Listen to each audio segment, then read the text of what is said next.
అదే స్టార్ట్ చేస్తాం. Employees issues, attitude of government. ప్రభుత్వం ఉద్యోగుల ఎడల ప్రభుత్వం అవలంబిస్తున్నటువంటి ఆలోచన విధానాన్ని ఆంధ్రప్రదేశ్ ప్రభుత్వ ఉద్యోగుల సంఘం తీవ్రంగా నిరసిస్తున్నది. సో దీన్ని బట్టి మీరు యూ కెన్ కొంచెం స్క్రోలింగ్ పెట్టేస్తే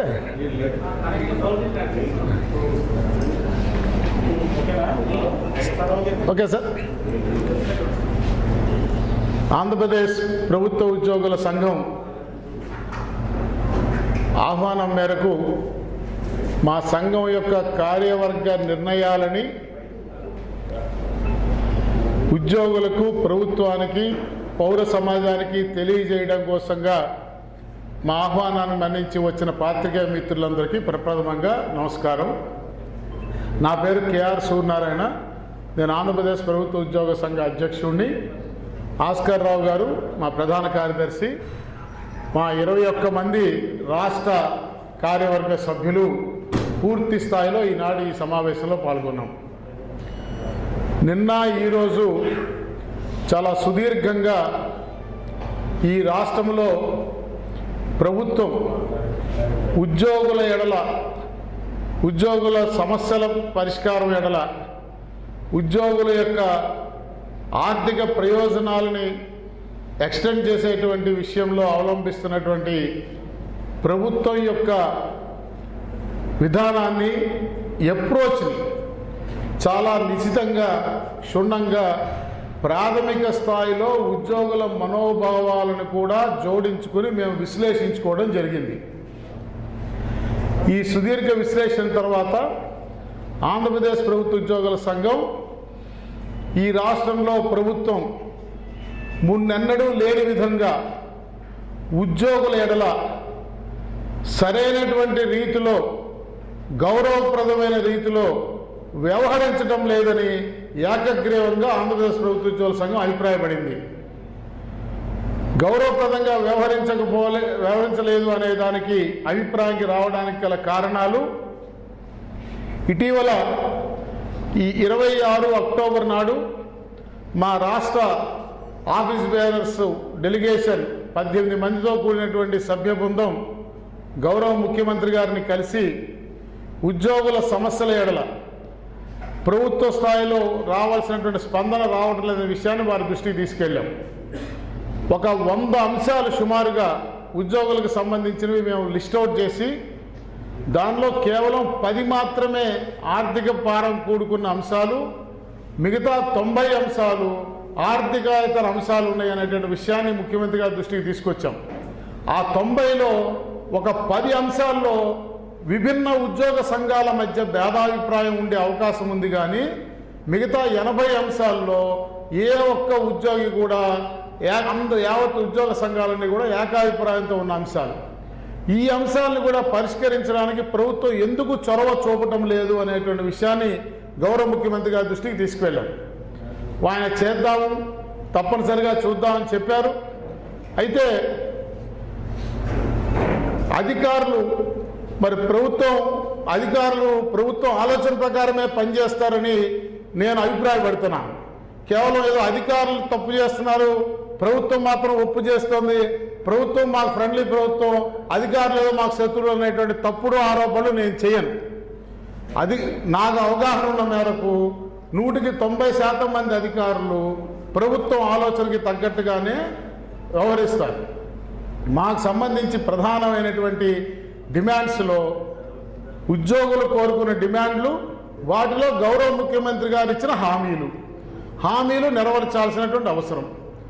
మాకు ఆ హామీల్లో సిపిఎస్ రద్దు చేస్తానని, కాంట్రాక్ట్ ఎంప్లాయీస్ని రెగ్యులేట్ చేస్తానని, కంటింజెంట్ ఎంప్లాయీస్ని రెగ్యులేట్ చేస్తామని, అలాగే ఉద్యోగులకి మెరుగైనటువంటి పిఆర్సీలు ఇస్తామని, గత ప్రభుత్వంలో 2 డిఏలు పెండింగ్ ఉన్నప్పుడు డిఏలు పెండింగ్ పెడతారా ఉద్యోగులకి, ఇదేం ప్రభుత్వం విమర్శించి ఆనాటి ప్రతిపక్ష నాయకుల హోదాలో మన ప్రభుత్వం వస్తే ఎప్పటికప్పుడు డిఏలు చెల్లిస్తామని గౌరవ ముఖ్యమంత్రి గారు తన సుదీర్ఘ పాదయాత్రలో మాకు హామీ ఇచ్చారు. అదే రకంగా సాయంత్రం 5 గంటల తర్వాత ఉద్యోగులు పనిచేయటమా, మీ కుటుంబాలతో మీరు 5 గంటల తర్వాత మీరు కుటుంబాలతో ఉల్లాసంగా గడపాలి, వారాంతం సెలవుల్లో మీరు సుఖంగా ఉండాలని చెప్పి కూడా చెప్పారు. కానీ వాస్తవంగా ఈనాడు 2.5 సంవత్సరాల తర్వాత మేము సమీక్ష చేసుకుంటే ప్రధానమైనటువంటి అంశం ఏది కూడా ఒక్క అంశం కూడా పరిష్కారానికి నోచుకోలేదనేటువంటి విషయాన్ని చెప్పడానికి మేము కోరి కావాలని గంపగుత్తగా ఓట్లేసి తెచ్చుకున్న మా ప్రభుత్వము మమ్మల్ని నిరాశపరిచిందని చెప్పాల్సిన అవసరం వస్తుందని మేము ఏనాడు అనుకోలేదు. కానీ వాస్తవ పరిస్థితులు చూసినప్పుడు చెప్పక తప్పటం లేదనే విషయాన్ని సందర్భంగా మనం చేస్తూ ఉన్నాం. ఇకపోతే ఈ అంశాల్లో పిఆర్సీకి సంబంధించి ఫిట్మెంట్ విషయంలో పిఆర్సీకి సమస్య పరిష్కారం చేసే విషయంలో కొన్ని ఉద్యోగ సంఘాలు ఉద్యోగస్తుల్ని మభ్యపెడుతూ మోసం చేసేటువంటి ప్రయత్నాలు చేస్తూ ఉన్నాయి. వాస్తవంగా 29 అక్టోబర్ నాడు చీఫ్ సెక్రటరీ గారి అధ్యక్షతన 12 మంది ఐఏఎస్ అధికారులతో కూడిన బృందం Andhra Pradesh civil service joint staff council సమావేశమయ్యి 13 ప్రధాన ఉద్యోగ సంఘాల ప్రతినిధులతో ఆ సమావేశం నిర్వహించడం జరిగింది. దానిలో ఒక కాగితాన్ని మా అందరికి ఇచ్చారు, అన్సైన్డ్ కాపీ. దాని మీద ఎవరు సంతకం లేదు, దానికి ఎవరు బాధ్యత లేదు. ఒక ఫోటోస్టాట్ కాపీ లాంటిది ఒక 10 లైన్లు ఉంది. దాంట్లో ఏముందంటే 23% ఫిట్మెంట్ రికమెండ్ చేస్తాను, కాకపోతే 27% ఐఆర్ ఇచ్చారు కాబట్టి దాన్నే ఫిట్మెంట్గా పరిగణించుకోమని పే రివిజన్ కమిషన్ గారు సూచించినట్టుగా ఆ పదజాలం దాంట్లో ఉంది. అయితే అది మరి నిజంగా వేతన సవరణ సంఘం వారు ఇచ్చిన సూచన, వారి నివేదిక అనేది మాకైతే అర్థం కాల. Because that is not either attested nor certified by any authority by గవర్నమెంట్లో. ప్రభుత్వంలో ఏ అథారిటీ కూడా దాన్ని అటెస్ట్ చేయలేదు, సర్టిఫై చేయలేదు. సో కాబట్టి మేమందరం ఏకగ్రీవంగా అసలు వేతన సవరణ సంఘం వారు ఇచ్చిన నివేదిక ఏమిటో ఆ నివేదికను ముందు మాకు ఇవ్వండి, దాని తర్వాత మేము చర్చ చేస్తామని చెప్పాం. దానికి సంబంధించి ఉన్న సబ్ కమిటీ సభ్యులు అందుబాటులో లేరు. రేపు వారితో మాట్లాడి ఒక 3 లేదా 4 రోజుల్లో మీకు నివేదికను అందజేస్తానని చీఫ్ సెక్రటరీ గారు చెప్పారు. ఈ రోజు వరకు కనీసం ఆ సమావేశం మినిట్స్ను కూడా కమ్యూనికేట్ చేయలేదు ప్రభుత్వం. మరొక అంశం ఏంటంటే ప్రధానమైనటువంటిది మాకు సంబంధించి మా జీపీఎఫ్ డబ్బులు, మా ఏపీజీఎల్ఏ డబ్బులు, మాకు సంబంధించినటువంటి మా రిటైర్ అయిన ఉద్యోగుల యొక్క పెన్షనరీ బెనిఫిట్స్, వీటిని సెటిల్ చేయకుండా నెలల తరబడి పెండింగ్లో ఉంటా ఉన్నాయి. వాటిని ఎప్పుడు సెటిల్ చేస్తారో మీరు ఒక డేట్ చెప్పమని మేమందరం కూడా కోరాం. దానికి చీఫ్ సెక్రటరీ గారు అదే సమావేశంలోని ఆర్థిక శాఖ principal finance secretary SS Rawat గారిని ఉద్దేశించి రావత్ గారు ఒక మీటింగ్ కండక్ట్ చేసుకుని వారం రోజుల్లోగా ఏ అమౌంట్ని ఏ రోజులోగా మీకు పేమెంట్ చెల్లింపు చేస్తారో ఒక క్యాలెండర్ షెడ్యూల్ రిలీజ్ చేస్తారు అని చెప్పారు. ఈ రోజు వరకు అసలు మరలా ఆర్థిక శాఖ అధికారి సెక్రటేరియట్లో కానరాలేదు. ఇది వాస్తవ పరిస్థితి. అట్లాగే జిల్లా స్థాయి జాయింట్ స్టాఫ్ కౌన్సిల్ కలెక్టర్ల నేతృత్వంలో శాఖాధిపతులు ప్రిన్సిపల్ సెక్రటరీస్ నేతృత్వంలో డిపార్ట్మెంట్ జాయింట్ స్టాఫ్ కౌన్సిల్ సమావేశాలు నిర్వహించి ఆయా శాఖల్లో ఆయా జిల్లాలో ఉన్న నాన్ ఫైనాన్షియల్ సర్వీస్ సమస్యలు పరిష్కారం చేయాలి నిర్దిష్ట కాల పరిమితులను మేము చెబితే దానికి ఈ నెలలో 3 సార్లు వాళ్ళ సమావేశం జరుపుతారని చీఫ్ సెక్రటరీ గారు చెప్పారు. కానీ ఇంతవరకు వారిని సమావేశం జరపమని కమ్యూనికేషన్ ఏ శాఖాధిపతికి పోలేదు. వీటన్నిటిని బట్టి చూస్తే ప్రభుత్వానికి సీరియస్నెస్ లేదు ఉద్యోగుల సమస్యలేడలా అనేటువంటి అభిప్రాయం సర్వత్రా నెలకొని ఉన్నది. కాబట్టి మేము ఎంత ప్రభుత్వంతో సయోధ్యతో సత్సంబంధాలు కలిగి ఉందామని ప్రయత్నించినప్పటికీ కూడా క్షేత్రస్థాయిలో ఉద్యోగుల మనోభావాలకు తగ్గట్టుగానే ఉద్యోగ సంఘ నాయకులుగా మేము వ్యవహరించాల్సి ఉంటుంది తప్ప ప్రభుత్వానికి అనుబంధ సంస్థలుగా ఆంధ్రప్రదేశ్ ప్రభుత్వ ఉద్యోగుల సంఘం ఉండలేదనే విషయాన్ని కూడా ఈ సందర్భంగా మీడియా ద్వారా నేను యావత్ ఉద్యోగులకి తెలియజేయదలుచుకున్నా. ఇక ఈ అభిప్రాయం కలగడానికి కారణం ఏంటంటే నిన్నగా ఇటీవల ఒక 4-5 రోజుల నాడు గౌరవ ఆర్థిక శాఖ మంత్రి బుగ్గన రాజేంద్రనాథ్ రెడ్డి గారు వాణిజ్య పనుల శాఖ అధికారుల సమీక్షా సమావేశం జరుపుతూ విజయవాడలో ఆ సందర్భంగా నిర్వహించిన పత్రికా విలేకరుల సమావేశంలో మేమెవరూ అడగలేకపోయినా ఉద్యోగుల తరఫున మీడియా మిత్రులు ఎవరో ఆర్థిక శాఖ మంత్రిని 1వ తారీఖు నాడు జీతాలు పెన్షన్లు చెల్లించడం లేదు అనే విషయాన్ని మీరు ప్రస్తావిస్తే విలేకరులు 1 నాడు ఇవ్వకపోతే ఏం పోయింది, ఎప్పుడో అప్పుడు ఇస్తున్నాం కదా, అసలు అంటూ ఇస్తున్నాం కదా అని ఆయన మాట్లాడిన తీరుని ఆంధ్రప్రదేశ్ ప్రభుత్వ ఉద్యోగుల సంఘ రాష్ట్ర కార్యవర్గం ఏకగ్రీవంగా ఖండిస్తున్నది ఆర్థిక శాఖ మంత్రి యొక్క వ్యవహార శైలిని. ఆయన ఉద్యోగులతో విషయంలో మాట్లాడేటప్పుడు కొంత గౌరవంగా సంయమనంతో మాట్లాడాల్సిన అవసరం ఉందనే విషయాన్ని సందర్భంగా నేను వారు చెప్తా ఉన్నాను. నేను సూటిగా ఆర్థిక శాఖ మంత్రిని యావత్తు 4 లక్షల ఉద్యోగుల ప్రతినిధిగా ప్రశ్నిస్తా ఉన్నా. 1వ తారీఖు నాడు నాకు జీతం చెల్లించకపోతే నీకు నాకు మధ్య ఉన్న యజమాని ఉద్యోగుల బంధం లీగల్గా నిలబడుతుందా, అది కాలం చెల్లిపోయిందా, సమాధానం చెప్పమని నేను కోరుతా ఉన్నా. The relationship between the employer and employee, will it sustain if you did not pay my salary on the first of every month అనే విషయాన్ని నేను ఆర్థిక శాఖ మంత్రిని సమాధానం చెప్పాలని డిమాండ్ చేస్తా ఉన్నాను. ఇలాంటి స్టేట్మెంట్లు ఒక పట్టిస్తూ ఉద్యోగులకు సంబంధించిన విషయాల మీద ఈ రకంగా మాట్లాడుతూ ఉండటం వల్ల మాకు కొన్ని అనుమానాలు కలుగుతూ ఉన్నాయి. మరొక పక్క చూస్తే ఉద్యోగ సంఘాల వ్యవస్థని బలహీనపరచాలనేటువంటి ఆలోచన ఈ ప్రభుత్వం చేస్తోందా అనేటువంటి అనుమానం కూడా కలుగుతూ ఉన్నది. ఎందుకంటే ఇటీవల మేము చూసాం, ఏపీ ఎన్జిఓ సంఘానికి అధ్యక్షుడిగా వ్యవహరించినటువంటి చంద్రశేఖర్ రెడ్డి అనే ఒక కడప పెద్దరెడ్డి గారికి ఉద్యోగుల సంక్షేమం చూసే సలహాదారుడిగా ప్రభుత్వం నియామకం చేసింది. అడ్వైజర్గా ప్రభుత్వం నియమించుకోవడం అనేది it is a purely political appointment under the domain and authority of the chief minister. ముఖ్యమంత్రి గారి అధికార పరిధిలో ఉన్న రాజకీయ నియామకాన్ని మేము ప్రశ్నించడం లేదు, కానీ అది జరిగిన తీరు, నియమించిన వ్యక్తిని చూస్తే ఉద్యోగ సంఘాల వ్యవస్థను బలహీనపరచాలనేటువంటి ఆలోచన ప్రభుత్వం చేస్తోందా అనే అనుమానాలు ఉద్యోగుల్లో వస్తున్నాయనే విషయాన్ని సందర్భంగా ప్రస్తావిస్తా ఉన్నాం. ఎందువల్లంటే ఉద్యోగుల సంక్షేమం చూడడానికి, ఉద్యోగుల సంక్షేమం మీద ప్రభుత్వానికి సలహాలు సూచనలు ఇవ్వడం కోసమే చీఫ్ సెక్రటరీ గారు చైర్మన్గా Andhra Pradesh civil service joint staff council అనేటువంటి ఒక వ్యవస్థాగత నిర్మాణం 1990 దశకం నుంచి రాష్ట్రంలో అమల్లో ఉన్నది. దానిలో 16 మంది ఐఏఎస్ అధికారులు ప్రభుత్వం పక్షాన, 16 మంది గుర్తింపు పొందిన ఉద్యోగ సంఘాల ప్రతినిధులు ఎంప్లాయీస్ పక్షాన ఉండేటువంటి వేదిక.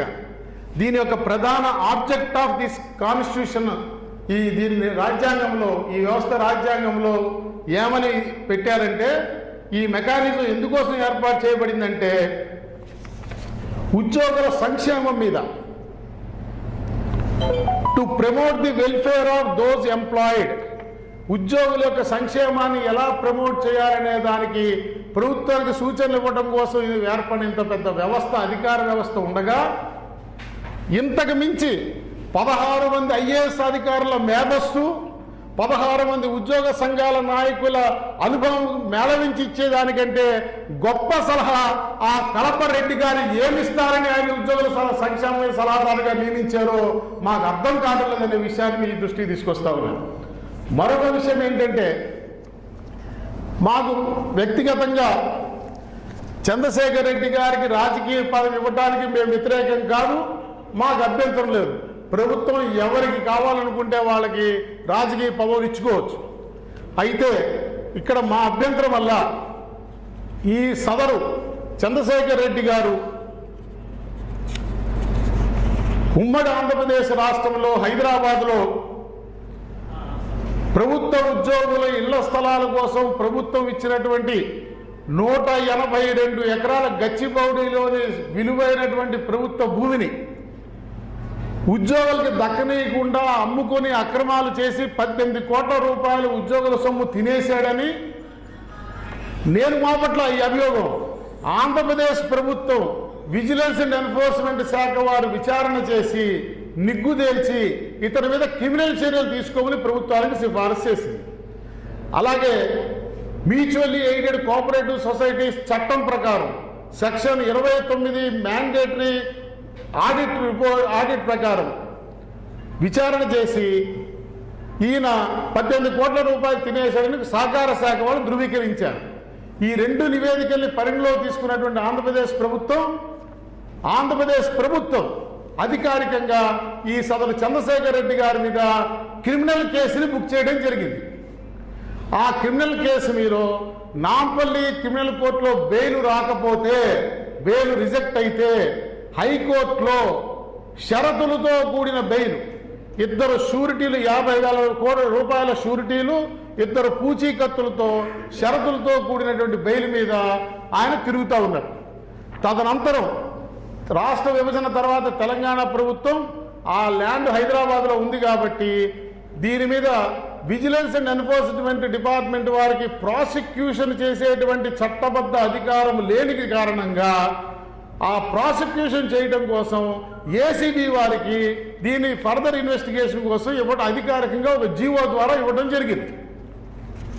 సో ఇన్ నట్షల్ నేను చెప్పేది ఏంటంటే, ముఖ్యమంత్రి గారి రాజకీయంగా ఆయన అధికారాన్ని ఉపయోగించుకుని ఆయన ఎవరినైనా సలహాదారుగా నియమించుకోవడానికి మాకు అభ్యంతరం లేదు, అది పూర్తిగా రాజకీయ నియామకం. అట్ ది సేమ్ టైం ఈ కడప చంద్రశేఖర్ రెడ్డి గారు కడప రెడ్డి గారికి ఎటువంటి పదవి ఇవ్వడానికి మాకు అభ్యంతరం లేదు. కానీ ఉద్యోగుల సొమ్ము తినేశాడని ఆంధ్రప్రదేశ్ ప్రభుత్వమే కేసు పెట్టిన ఆయన్ని ఆంధ్రప్రదేశ్ ప్రభుత్వమే ఉద్యోగుల సంక్షేమ మీద సలహా ఇవ్వడానికి సలహాదారుగా నియమించుకోవడంలో ఔచిత్యం ఏమిటో మాకు అర్థం కావటం లేదు. ఇది చూసినప్పుడు ఈ ఆల్రెడీ జాయింట్ స్టాఫ్ కౌన్సిల్ అనే మెకానిజం ఉండగా ఈ వెల్ఫేర్ కోసం సలహాదారులు పెట్టడం అంటే, అందులో ఇలాంటి నేర చరిత్ర కలిగిన వాడిని సలహాదారులుగా పెట్టడం అంటే ఉద్యోగ సంఘాల వ్యవస్థని బలహీనపరచాలనే ఆలోచన ప్రభుత్వం చేస్తోందా అని సగటు ఉద్యోగి ప్రశ్నిస్తూ ఉంటే సమాధానం మేము చెప్పవలసి వస్తుంది. కాబట్టి ఇందులో మాకు ఎటువంటి సంబంధం లేదు.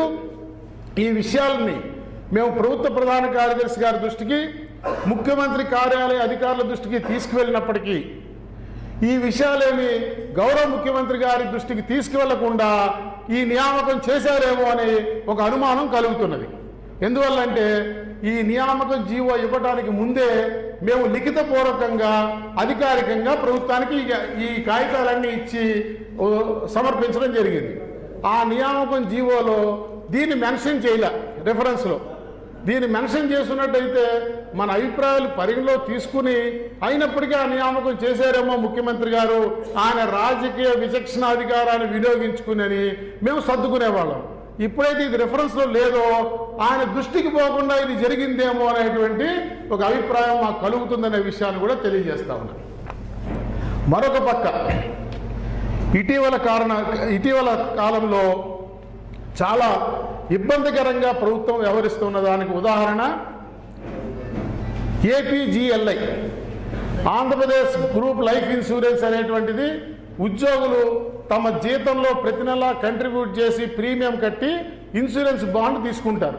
ఈ ఏపీజీఎల్ఐ అనేటువంటి ఒక వ్యవస్థ ఇన్సూరెన్స్ రెగ్యులేటరీ అథారిటీ వారి పరిధిలో నియంత్రించేటువంటి ఒక ఇన్సూరెన్స్ కంపెనీగా వ్యవహరిస్తుంది.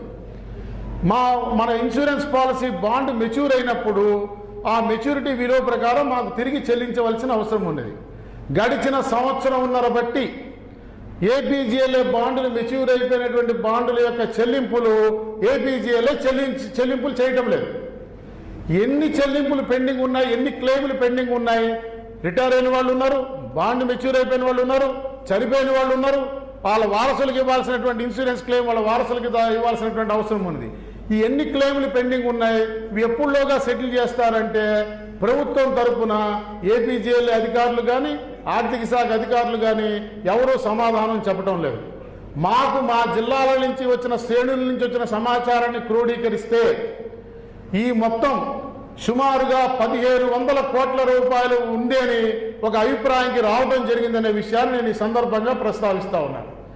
ఈ మొత్తాన్ని ప్రభుత్వం నెల రోజుల్లోగా చెల్లింపు చేయకపోతే, ఆ క్లెయిమ్దారులకి చెల్లింపు చేయకపోతే ఆంధ్రప్రదేశ్ ప్రభుత్వ ఉద్యోగుల సంఘం ఢిల్లీలో ఉన్న ఇన్సూరెన్స్ రెగ్యులేటరీ అథారిటీ వారి దగ్గరికి వెళ్ళి ఈ ఏపీజీఎల్ అనేటువంటి సంస్థ మాతో ప్రీమియం కట్టించుకుని క్లెయిమ్ మెచ్యూరిటీ అయిపోయినాక మా క్లెయిమ్ చెల్లించడం లేదని లిఖితపూర్వక ఫిర్యాదు చేయాలని కూడా ఈనాడు ఆంధ్రప్రదేశ్ ప్రభుత్వ ఉద్యోగుల సంఘ రాష్ట్ర కార్యవర్గం ఏకగ్రీవంగా తీర్మానం చేసిందనే విషయాన్ని మీ ద్వారా తెలియజేస్తా ఉన్నాం.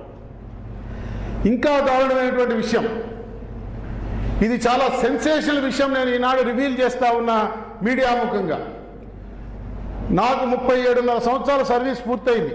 ఇక్కడున్న ఉద్యోగులందరిలోకి సీనియర్ మోస్ట్ ఎంప్లాయీ నేను. 32.5 సంవత్సరాలుగా ఉద్యోగ సంఘ నాయకుడిగా ఉన్నా, అందరిలోకి సీనియర్ ఉద్యోగ సంఘ నాయకుడిని. నా అనుభవంలో ఎన్నడూ చూడలే. జీపీఎఫ్ అనేది మా జీతంలోంచి మేము దాచుకునే సొమ్ము.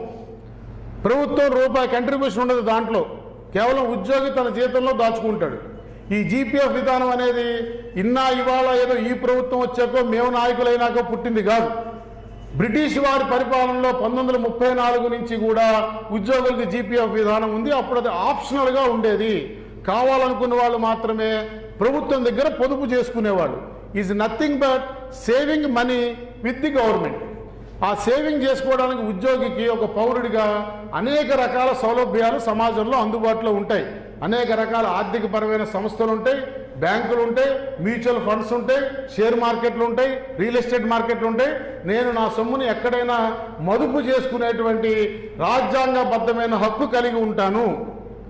అయినప్పటికీ 1964లో ఈ రూల్స్ని సవరించిన తర్వాత ఉద్యోగస్తులు విధిగా తమ రిటైర్ అయిన తదనంతరము లేదా సడన్గా చనిపోతే ఆ కుటుంబాల సంక్షేమాన్ని దృష్టిలో పెట్టుకొని విధిగా 4వ తరగతి ఉద్యోగస్తుడైతే ఇంత, ఎన్జిఓ అయితే ఇంత, గెస్ట్ అధికారి అయితే అంత, ఇంత మినిమం మొత్తాన్ని ప్రభుత్వం దగ్గర నిల్వ చేసుకోవాలి, సేవ్ చేసుకోవాలనే నిబంధన తీసుకురావడం జరిగింది. దాన్ని ప్రభుత్వం కస్టోడియన్గా వ్యవహరిస్తుంది కాబట్టి ఆ డబ్బుకి భద్రతాదారు, కాపరాదారుగా ప్రభుత్వం ఉంటుంది కాబట్టి డబ్బు మనం మదుపు పెట్టుకునేటువంటి పెట్టుబడి దాచుకున్న సొమ్ముకి పూర్తి సెక్యూరిటీ ఉంటుందన్న భావంతో ఉద్యోగస్తులు ఎక్కువ మొత్తాన్ని, నిర్దేశించిన దానికంటే ఎక్కువ రెట్లు మొత్తాన్ని ప్రభుత్వం దగ్గర దాచుకుంటూ ఉన్నారు. ఈ దాచుకునేటువంటి మొత్తం దయచేసి నేను మీడియా మిత్రులు కోరుతా ఉన్నా, ఈ అంశాన్ని ప్రముఖంగా ప్రజలకు తెలియజేయాల్సిన అవసరం ఉంది.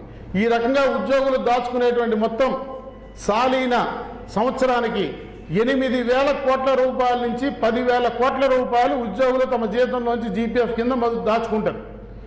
ఈ సొమ్ము ప్రభుత్వంలో ఎక్కడా కూడా ఇవాళ కాదు, 1964 నుంచి ఈ రోజు వరకు కూడా ఇది ప్రత్యేకమైన ఖాతాలో ఎక్కడా పొందుపరచబడదు.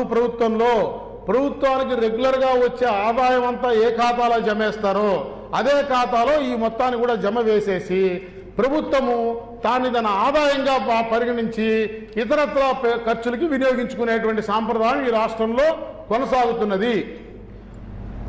అయితే బ్యాంకులో ఎట్లయితే మనం డబ్బు దాచుకుంటే ఆ బ్యాంకర్ దాన్ని వడ్డీకి ఇచ్చుకుని వ్యాపారం చేస్తాడో అలా చేసినప్పటికీ మనం దాచుకున్న సొమ్ము మీద మనకి వడ్డీ చెల్లించినట్టుగా ప్రభుత్వం కూడా మన జీపీఎఫ్ సొమ్ము మీద మాకు వడ్డీ చెల్లిస్తుంది. ఎట్లయితే బ్యాంకులో మనం దాచుకున్న డబ్బుని మన అవసరాలకు మనం విత్డ్రా చేసుకుంటే బ్యాంకు వాడు చెల్లిస్తాడో ప్రభుత్వం కూడా కొన్ని నిబంధనలకు లోబడి మా అవసరాలకి మేము విత్డ్రా చేసినప్పుడు విత్డ్రా ఇవ్వాల్సినటువంటి అవసరం ఉన్నది. ఈ 50 సంవత్సరాలు బట్టి ఆ రకంగా ఉద్యోగులు తాము దాచుకున్నటువంటి సొమ్ముని తమ అవసరాలకు విత్డ్రా చేసుకునే దానిలో ఎన్నడూ ఆటంకం కలగలేదు. ఒకరోజు అటు ఇటుగా వారి క్లెయిమ్లు వారికి ఇవ్వడం జరిగింది. అందువల్ల మా సొమ్ము సెపరేట్ ఖాతాలో చూపించండి అనేటువంటి డిమాండ్ ఉద్యోగుల నుంచి రాలేదు. బట్ ఇప్పుడు 50 ఏళ్లలో ఎన్నడూ లేని విధంగా గడిచిన సంవత్సరంన్నరగా మా జీపీఎఫ్ డబ్బులు మాకు చెల్లింపులు చేయకపోవడం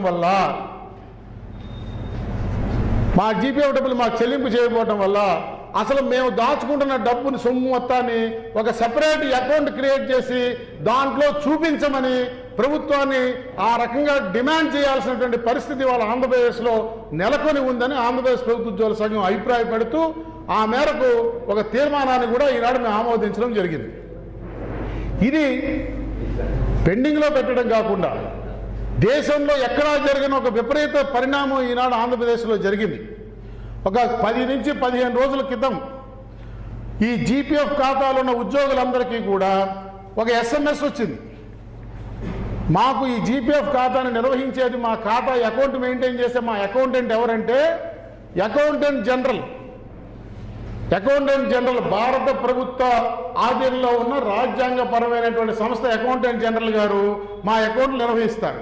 ఈ అకౌంటెంట్ జనరల్ వారి ఆఫీస్ నుంచి మా ఉద్యోగులందరికీ జీపీఎఫ్ ఖాతాలో ఉన్న ఉద్యోగులందరికీ 28 అక్టోబరు 30 అక్టోబర్ మధ్యకాలంలో ఒక SMS మెసేజ్లు వచ్చాయి. ఏమిటంటే మా ఖాతాల్లోంచి డబ్బు కొంత సొమ్ము విత్డ్రా చేశాము అని, విత్డ్రా అయింది అని. ఇది సిఎంఎఫ్ఎస్ అధికారులు, ఆర్థిక శాఖ అధికారులు చేసిన ఆర్థిక నేరం. భారత శిక్షా స్మృతి ఐపీఎస్ చట్ట కింద శిక్షతో కూడుకున్నటువంటి నేరం అని చెప్పి నేను ఆంధ్రప్రదేశ్ ప్రభుత్వ ఉద్యోగుల సంఘం పక్షాన తక్షణమే ముఖ్యమంత్రి చొరవ తీసుకుని ఈ క్రైమ్ మీద విచారణ జరిపించి తక్షణం వారి మీద క్రిమినల్ కేసు, సిఎంఎఫ్ఎస్ అధికారులు, ఫైనాన్స్ అధికారులు, ముఖ్యంగా ఆర్థిక శాఖ ప్రిన్సిపల్ సెక్రటరీ మీద, రావత్ మీద, కేవీ సత్యనారాయణ గారి మీద క్రిమినల్ కేసు బుక్ చేయాలని చెప్పి ఆంధ్రప్రదేశ్ ప్రభుత్వ ఉద్యోగుల సంఘం డిమాండ్ చేస్తూ ఈనాడు ఏకగ్రీవంగా తీర్మానం చేశాం. ఎందుకంటే మీరు కూడా ఆలోచించాలి, మన ఖాతాలోకి ఎవరన్నా డబ్బు క్రెడిట్ చేయొచ్చు, ఎవరన్నా డబ్బు వేయచ్చు, క్రెడిట్ చేయొచ్చు. బట్ మన అనుమతి లేకుండా మన ఖాతాల నుంచి డబ్బులు డెబిట్ ఎలా చేస్తారు? ఇప్పుడు మా సొమ్ముకి భద్రత ఉందా అనే అనుమానం ఉద్యోగులకు కలుగుతున్నటువంటి విషయాన్ని నేను ఈ సందర్భంగా మీ దృష్టికి తీసుకొస్తా ఉన్నాను. మాకు తెలియకుండా మా ఖాతాల నుంచి డబ్బు విత్డ్రా అయిపోవడం ఏమిటి? ఇది ఎన్నడూ లేని విచిత్రమైన పరిస్థితి. అసలు మా సేవింగ్స్ భద్రంగా ఉన్నాయా లేవా? సరే, ఇప్పటిదాకా ఆలస్యంగా చెల్లింపు చేస్తున్నారు అనుకున్నామే కానీ అసలు భద్రత ఉందా లేదా అనేటువంటి పరిస్థితికి ఈనాడు వచ్చాము. ఇది నా ఒక్కడికి కాదు, మొత్తం జీపీఎఫ్ ఖాతాలో ఉన్న ఉద్యోగులందరికీ కూడా 28 అక్టోబర్ నుంచి 30 అక్టోబర్ మధ్య కాలంలో ఈ ఎస్ఎంఎస్లు వచ్చాయి.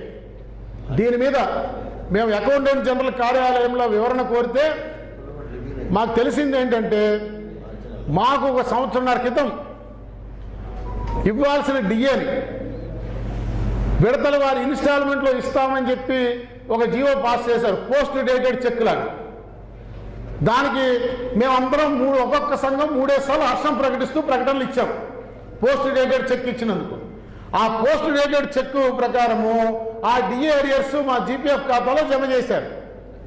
ఒకసారి ఖాతాలో జమ అయిన తర్వాత మళ్ళీ మాకు చెప్పకుండా వేరే అవసరాల కోసం సిఎఫ్ఎంఎస్లో ఉన్నటువంటి అత్యాధునిక సాంకేతిక పరిజ్ఞానాన్ని దుర్వినియోగపరిచి మా ఖాతాల నుంచి మరలా ఆ సొమ్ముని వెనక్కి తీసేసుకున్నారు.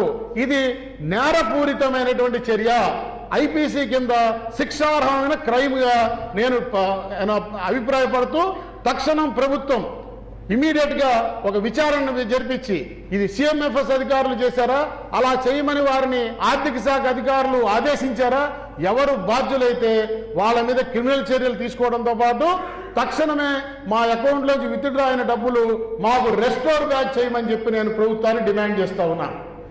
ఇవన్నీ చూసినప్పుడు ఒక పక్క ఆర్థిక మంత్రి 1వ తారీఖు కాకపోతే ఎప్పుడప్పుడు జీతం ఇస్తున్నాము కదా అనేటువంటి మాటలు మాట్లాడటం, మరోపక్క మాకు చెప్పకుండానే మా ఖాతాలో డబ్బులు ప్రభుత్వం వెనక్కి తీసేసుకోవడం, ఇవన్నీ చూసిన తర్వాత ఇవాళ ప్రభుత్వ ఉద్యోగులందరూ కూడా చాలా ఆందోళనతో ఉన్నారనే విషయాన్ని నేను ప్రభుత్వం దృష్టికి తీసుకొస్తా ఉన్నాను. అందుకోసం ఈనాడు ఆంధ్రప్రదేశ్ ప్రభుత్వ ఉద్యోగుల సంఘం కేవలం ఆర్థిక మంత్రి ఇచ్చినటువంటి స్టేట్మెంట్కి అది ఒక వ్యక్తిగత స్టేట్మెంట్గా మేము అభిప్రాయపడటం లేదు, అది ఈ ప్రభుత్వం యొక్క ఆలోచన విధానంగా మేము అభిప్రాయపడుతున్నాం అనే విషయాన్ని ఈ సందర్భంగా తెలియజేస్తూ, అటువంటి ఆలోచన విధానం ప్రభుత్వానికి వచ్చిన కారణంగా మేము కూడా రేపు రాబోయే 17వ తారీఖు నాడు ప్రారంభమయ్యే శాసనసభ సమావేశాల్లో ఆంధ్రప్రదేశ్లో ఉద్యోగులకి చెల్లించాల్సిన జీత బత్యాలు పెన్షన్ల మీద ఒక చట్టాన్ని లెజిస్లేట్ చేయమని చెప్పి కూడా ఆంధ్రప్రదేశ్ శాసనసభలో ఉన్న 178 శాసనసభ్యుల్ని కోరాలని చెప్పి మా ఆంధ్రప్రదేశ్ ప్రభుత్వ ఉద్యోగుల సంఘం ఏకగ్రీవంగా తీర్మానం చేసిన విషయాన్ని నేను మీడియా ద్వారా అందరికీ తెలియజేస్తా ఉన్నా.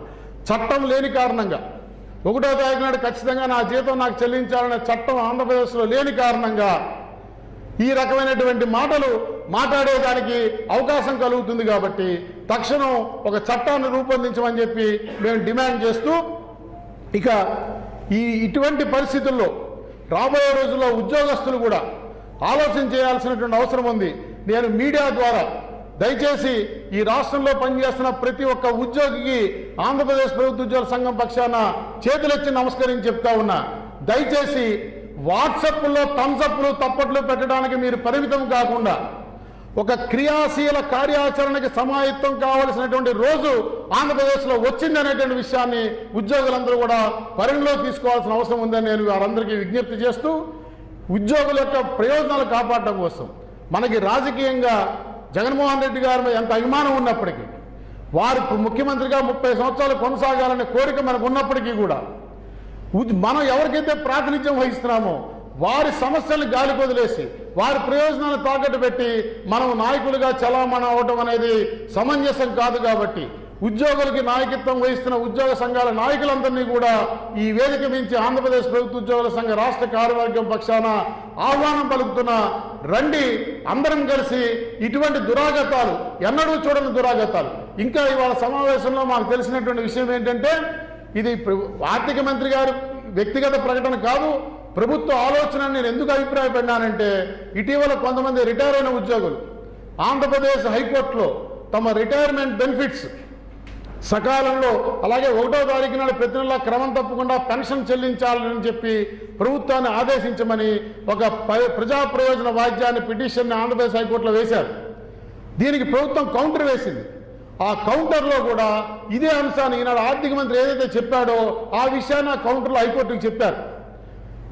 ఎప్పుడోకప్పుడు ఇస్తాం, ఇవ్వకుండా పోమనేటువంటి విషయాన్ని ప్రభుత్వం అధికారికంగా హైకోర్టులో కౌంటర్ దాఖలు పరిచింది. కాబట్టి ఈ విషయం మీద తీవ్రమైన, దాని తగ్గట్టుగానే ఆర్థిక మంత్రి ప్రకటన వచ్చింది. కాబట్టి ఈ విషయం మీద తీవ్రమైన ఆందోళనలో ఉద్యోగులు ఉన్నారు. కాబట్టి ఉద్యోగుల పక్షాన నేను డిమాండ్ చేస్తూ ఉన్నా, అది దయచేసి గౌరవ ముఖ్యమంత్రి గారు రేపు 17వ తారీఖు నాడు శాసనసభలో తొలి బిల్లుగా ఉద్యోగుల జీతాల పెన్షన్లో 1వ తారీఖు చెల్లించాలనేటువంటి చట్టాన్ని మీరు ప్రతిపాదించి ప్రవేశపెట్టి ఆమోదం చేయమని చెప్పి నేను కోరుతా ఉన్నా. 175 మంది శాసనసభ్యులు కూడా ఆ చట్టానికి ఆమోదం తెలపాలి, పార్టీలకు అతీతంగా నేను డిమాండ్ చేస్తా ఉన్నా అన్ని రాజకీయ పక్షాలను కూడా ఆంధ్రప్రదేశ్ ప్రభుత్వ ఉద్యోగుల సంఘం పక్షాన. ఇది ఈ రకమైనటువంటి విషయాల్లో మేము త్వరలోనే, ఇంకా పోతే మాకు 7 డిఏలు బాకీ ఉన్నాయి. మన civil service joint staff council సమావేశంలో మాట్లాడుతూ ప్రభుత్వ ప్రధాన కార్యదర్శి గారు ప్రభుత్వం యొక్క ఆర్థిక పరిస్థితిని మాకు వివరిస్తూ, ఇప్పటికే 27% ఐఆర్ ఇవ్వడం ద్వారా 2 సంవత్సరాలు బట్టి 10,000 కోట్ల రూపాయలు ఉద్యోగులకు ఆర్థిక ప్రయోజనం చేకూర్చామని చెప్పాడు. నేను ఈ సందర్భంగా అప్పుడే స్పాంటేనియస్గా వారిని అడిగాను, ఇది మా న్యాయబద్ధమైన హక్కు కాదా ప్రధాన కార్యదర్శి గారు అంటే, అఫ్కోర్స్ న్యాయబద్ధమైన హక్కే అన్నాడు. మా న్యాయబద్ధమైన హక్కుని, మా శ్రమకి తగిన జీతాన్ని మాకు ఇస్తూ అదేదో ప్రభుత్వ దయాదాక్షిణ్యం ఇస్తున్నామనేటువంటి ఆ వ్యవహార శైలి ప్రభుత్వం మానుకోవాలనేటువంటి విషయాన్ని కూడా యావత్ ఉద్యోగుల పక్షాన నేను డిమాండ్ చేస్తూ ఉన్నాను. అట్లాగే మాకు 7 డిఏలు బాకీ ఉన్నాయి, 6 డిఏలు బాకీ ఉన్నాయి. మొన్న 1 జూలై నుంచి రావాల్సిన కేంద్ర ప్రభుత్వం తన ఉద్యోగులకి 3% డిఏని అనౌన్స్ చేసింది. మాకు రావాలి, దాంతో కలుపుకుంటే 7 డిఏలు బాకీ. మాకు రావాల్సినటువంటి డిఏల గురించి అడిగితే ఆర్థిక శాఖ ప్రిన్సిపల్ కార్యదర్శి, ప్రభుత్వ ప్రధాన కార్యదర్శి ఆర్థిక పరమైన ఇబ్బందుల గురించి మాట్లాడుతూ ఉన్నారు. నేను సూటిగా ఈ రాష్ట్రంలోని ఐఏఎస్ అధికారులందరినీ ఒక ప్రశ్నిస్తున్నా, ఎవరైతే ప్రభుత్వానికి ఉద్యోగుల ఆర్థిక ప్రయోజనాల విషయంలో తప్పుదారి పట్టిస్తా ఉన్నారో, ఏం పర్వాలేదు, కంగారు లేదు, they are organised and settled sectors అని చెప్పి మాట్లాడుతూ ఉన్నారో వారికి నేను చెప్తున్నా, సమాజంలో అత్యున్నతమైన స్థానంలో ఉన్నటువంటి మీరు మాత్రం కేంద్ర ప్రభుత్వం మొన్న 1 జూలై నాటికి ఇచ్చిన డిఏతో సహా డిఏ అనుభవిస్తూ మీ కింద పనిచేస్తే ఉద్యోగుల డిఏని బకాయి పెట్టమని చెప్పడానికి మీకు సిగ్గు అనిపించడం లేదా అని ఐఏఎస్ అధికారులని ఆంధ్రప్రదేశ్ ప్రభుత్వ ఉద్యోగుల సంఘం పక్షాన ప్రశ్నిస్తూ ఉన్నా. కాబట్టి ఈ రాష్ట్రంలో గౌరవ ముఖ్యమంత్రి గారికి ఉద్యోగుల తరపున సలహాలు సూచనలు ఇవ్వాల్సినటువంటి అధికార వ్యవస్థ విఫలమైనట్టుగా కనిపిస్తూ ఉంది, లేదా ఏదో ఇతరత్ర ప్రయోజనాల కోసం పనిచేస్తున్నట్టుగా అనిపిస్తూ ఉంది. ముఖ్యమంత్రి కార్యాలయ అధికారులు కూడా ఉద్యోగ సంఘాలని, ఉద్యోగుల అభిప్రాయాలను పరిగణలో తీసుకుని సమస్యల పరిష్కారానికి సమన్వయం చేసుకోవడంలో విఫలమవుతున్నారనేటువంటి అభిప్రాయం కలుగుతున్నది. ఇందువల్ల మీడియా ద్వారా నేను గౌరవ ముఖ్యమంత్రి గారి దృష్టికి వెళ్లాలనే ఈ విషయాలన్నీ కూడా చెప్తా ఉన్నా. దయచేసి తప్పనిసరిగా ప్రభుత్వం స్పందించాల్సినటువంటి అవసరం ఉన్నది.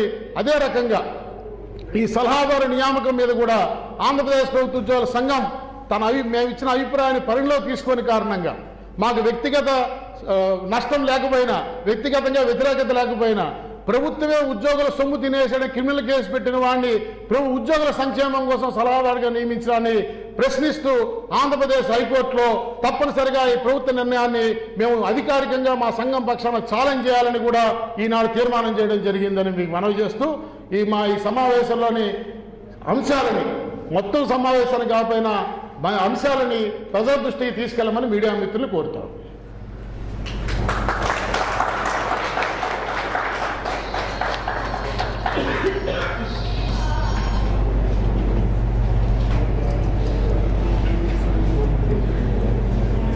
ఫస్టే చెప్పాను.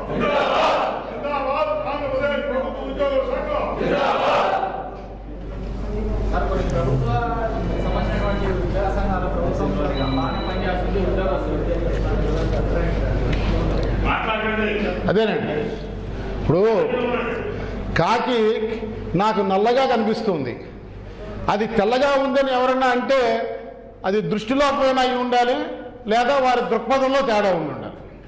అంటే ప్రభుత్వం ఏదైనా సలహాదారులను పోషిస్తే ఉద్యోగ సమస్యలు ప్రభుత్వంతో తాకట్టు పెడతారా కొంతమంది అని అనిపిస్తుంది కదా.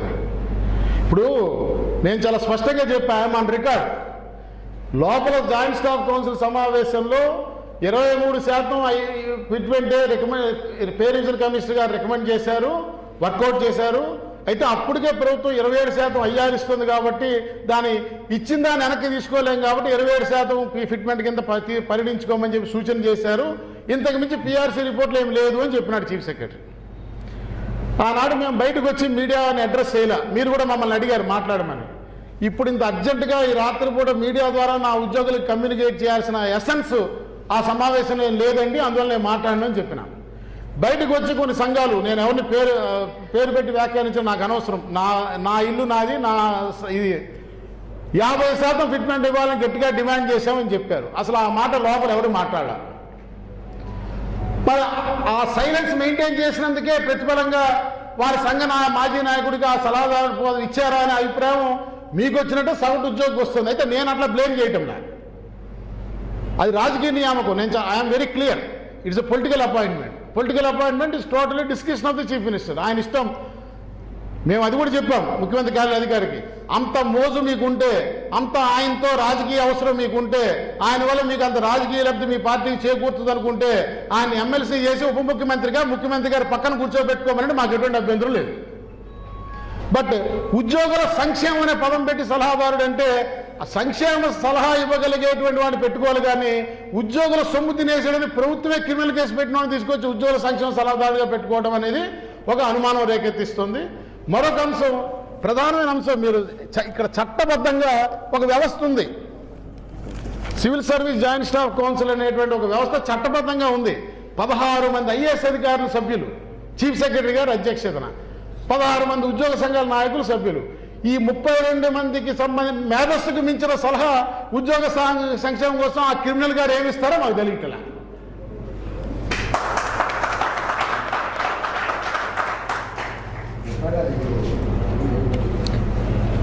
కొంచెం లెంతీగా అండి. Today we have decided to go out all out. రాజకీయంగా వ్యతిరేకం కాదు, లేదా ఇంకెవరికి అనుబంధం కాదు. మా ట్యాగ్ లైనే పార్టీలతో కాదు ప్రభుత్వంతో, భజనతో కాదు బాధ్యతతో అనే ట్యాగ్ లైన్తో మా సంఘం ఆవిర్భవించింది. దానికి పూర్తిగా కట్టుబడి పూర్తి పొలిటికల్ న్యూట్రాలిటీ మెయింటైన్ చేస్తూనే నేను మాట్లాడుతున్నా. ఉద్యోగుల సంక్షేమం విషయంలో ఆంధ్రప్రదేశ్ ప్రభుత్వ ఉద్యోగుల సంఘం రాజీ పడలేదనే విషయాన్ని చాలా స్పష్టంగా చెప్తా ఉన్నాం. ఈ మా ఖాతాలో డబ్బులు మా అనుమతి లేకుండా విత్డ్రా చేసేయడం అనేది ఖచ్చితంగా ఇండియన్ పీనల్ కోడ్ ప్రకారం శిక్షార్హమైన క్రిమినల్ చర్య. ఆ సిఎంఎఫ్ఎస్ అధికారులు, ఫైనాన్స్ అధికారుల మీద క్రిమినల్ కేసులు పెట్టాలని మేము డిమాండ్ చేస్తున్నాం. ఇలా డిమాండ్ చేసి నేను చేసిన డిమాండ్ తప్పైతే ఆ సంబంధిత అధికారులు నా మీద ఎటువంటి కేసు ఇనిషియేట్ చేసుకున్నా నాకు అభ్యంతరం లేదు.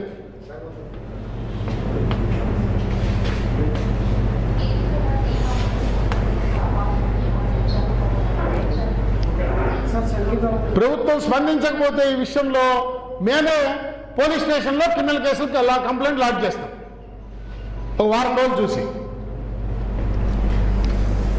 ఎందుకంటే ఇట్స్ ఎ గ్రేట్ అఫెన్స్. నా ఖాతాలో సొమ్ము నా అనుమతి లేకుండా విత్డ్రా అయిపోతుందంటే ఇక రేపు నుంచి నాకు ఖాతాలో డబ్బుకి భద్రత ఏంటి అనేది నాకు భయం కదా. కొన్ని లక్షల రూపాయలు జమ చేసి పెట్టినారు ఉద్యోగులు, రిటైర్ అయినాడు కూతురు పెళ్లికో కొడుకు చదువుకు ఉపయోగపడుతుంది, ఏదో రిటైర్ అయినా ఇల్లు కట్టుకోవడానికి ఉపయోగపడుతుంది. 40 లక్షలు 50 లక్షలు కూడా జీపీఎఫ్ అక్యుములేషన్ ఉంటుంది కొంతమంది ఉద్యోగులకి. ఈ భయం కొద్దీ ఎక్కువ మంది విత్డ్రాలు పెట్టుకుంటున్నారు, అవసరం ఉన్నా లేకపోయినా.